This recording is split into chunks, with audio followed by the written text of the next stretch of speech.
In this video, we show you how to put the Datamanager Box 2.0 into operation. The Datamanager Box is needed in order to get all the snap inverters on Solar.web.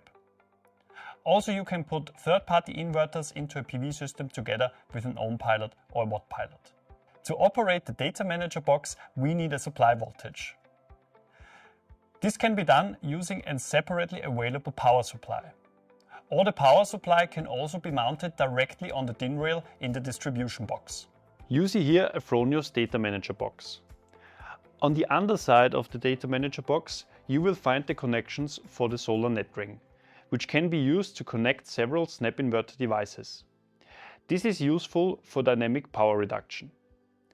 To commission the Datamanager Box, we establish the connection with a laptop.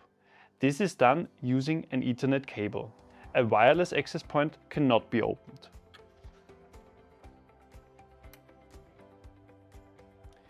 For commissioning, the deep switch must be set to position A. The IP address is only fixed for commissioning in position A. Important, for operation, the deep switch must be set back to position B. We then continue with commissioning. You can find out how this works in a separate video. You find the link in the video description. Unlike the box, the Datamanager card is built directly into the snap inverter. It hence doesn't need an external power supply.